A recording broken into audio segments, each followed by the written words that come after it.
Now, Storm Watch 12 weather with meteorologist Josh Culbreth. Well, in Grants Pass from the vantage point of the Tap Rock Northwest Grill, the clouds are starting to get a little bit lower. The skies are starting to get grayer, and that is because we have this big band of rain and some higher terrain snow that is currently working through the region.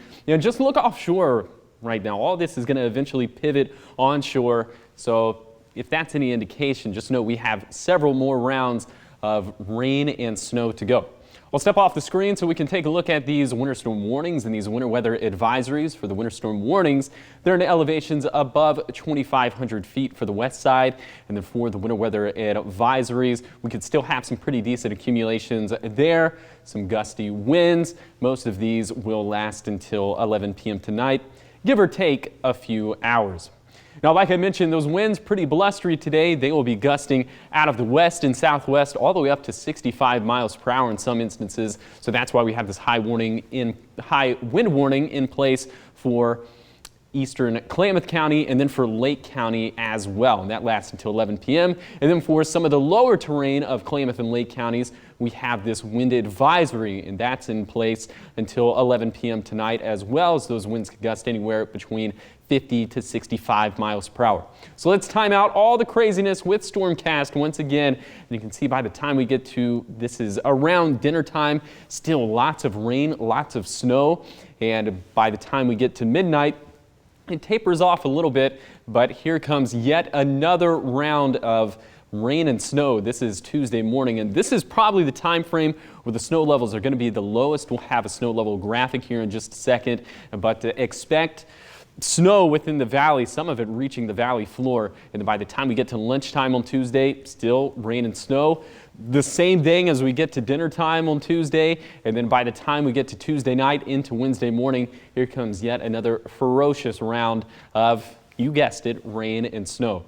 We're going to get some very beneficial precipitation from all of this. This is excellent news for the drought. We're going to get the most rain along the coast and up in the Cascades. And those snow levels, like I mentioned, very, very low. Probably the lowest we've seen them since that big snow event we had back in December. Snow levels anywhere between 500 feet to 2,000 feet, so that's why we're expecting a little bit of valley snow. So for the valleys, we can see anywhere between a trace up to 2 inches.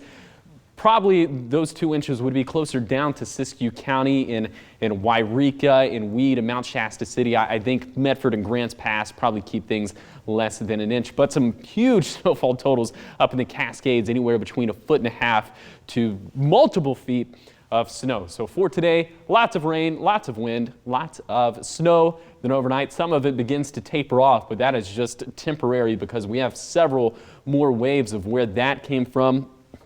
Tuesday, Wednesday, Thursday, all looking pretty intense. Maybe things start to back off just a little bit as we get into the weekend.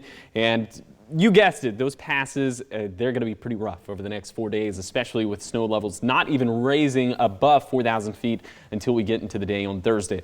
So here is your 7-day forecast along the coast. Wet conditions over the next 7 days. And yeah, that's just kind of the bottom line. Then for Siskiyou County, we'll see a mixture of rain and snow throughout the next 6 to 7 days. This is much needed. Siskiyou County, almost all of Siskiyou County is underneath an extreme drought now, so we definitely need that. We already know about the drought situation over on the east side, so all of this very welcome, but definitely some dangerous conditions coming along with this, especially with those winds gusting all the way up to 65 miles per hour on the east side. Up in the mountains, it's just going to get walloped with snow. No other way to say it, especially over the next 4 days. And then for the Rogue Valley, I think our best shot of seeing some snow will be tomorrow morning. Then once again on Wednesday morning, then things get a little bit warmer. Snow levels will raise up as we get into Thursday and Friday.